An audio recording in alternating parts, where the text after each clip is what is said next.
Buenos días, campeones y campeonas. Hoy vamos a aprender sobre una etapa de la historia, la primera que fue la prehistoria. Y vamos a conocer también en cuántas etapas podemos dividirla. Vamos a ello.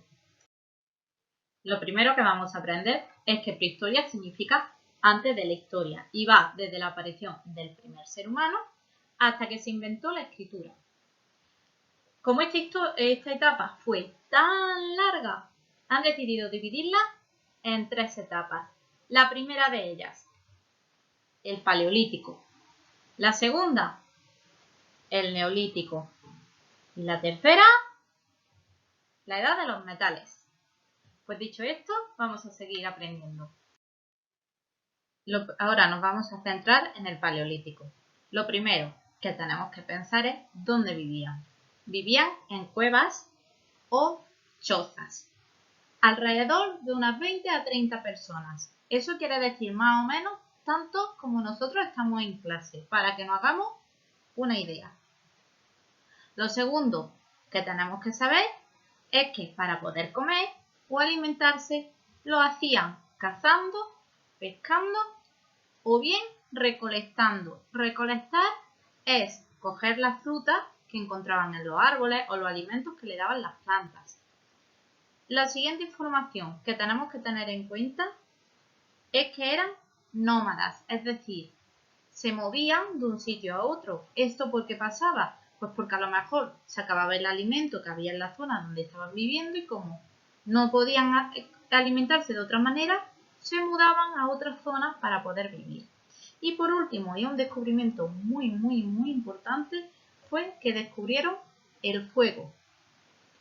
Y gracias a esto podían avanzar en la sociedad.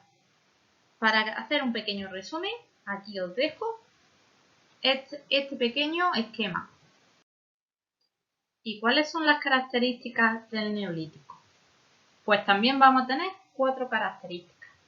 La primera de ellas va a ser la aparición de la agricultura y de la ganadería.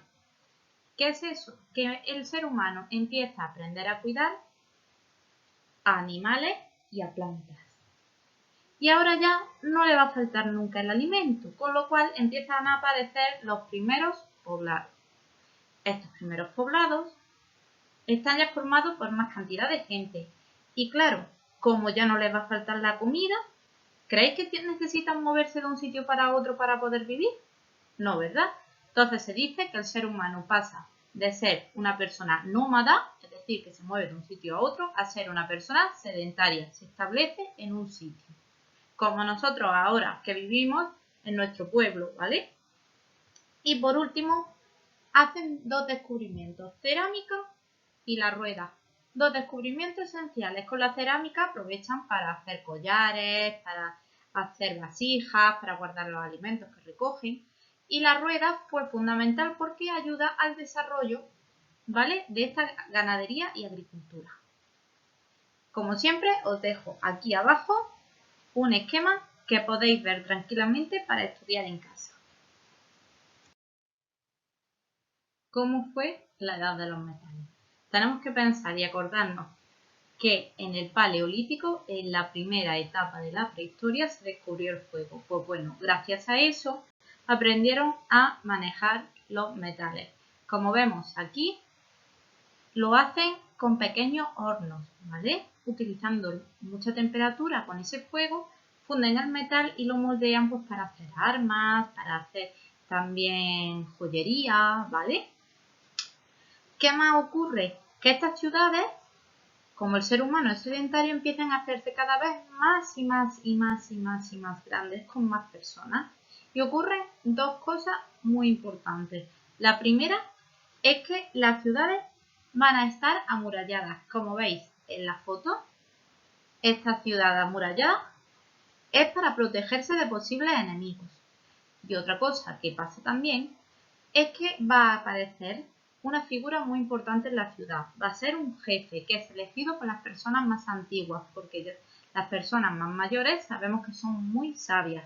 Y entonces deciden quién va a ser, ¿vale?, el líder de esa pequeña ciudad, porque ya no es un poblado, es una pequeña ciudad. ¿De acuerdo? Como antes, os dejo aquí abajo un pequeño esquema resumen para que podáis anotarlo y trabajar. Pues hasta aquí la explicación de hoy de la prehistoria. Espero que os haya gustado y que no os quede ninguna duda. Nos vemos en el próximo vídeo. ¡Hasta luego!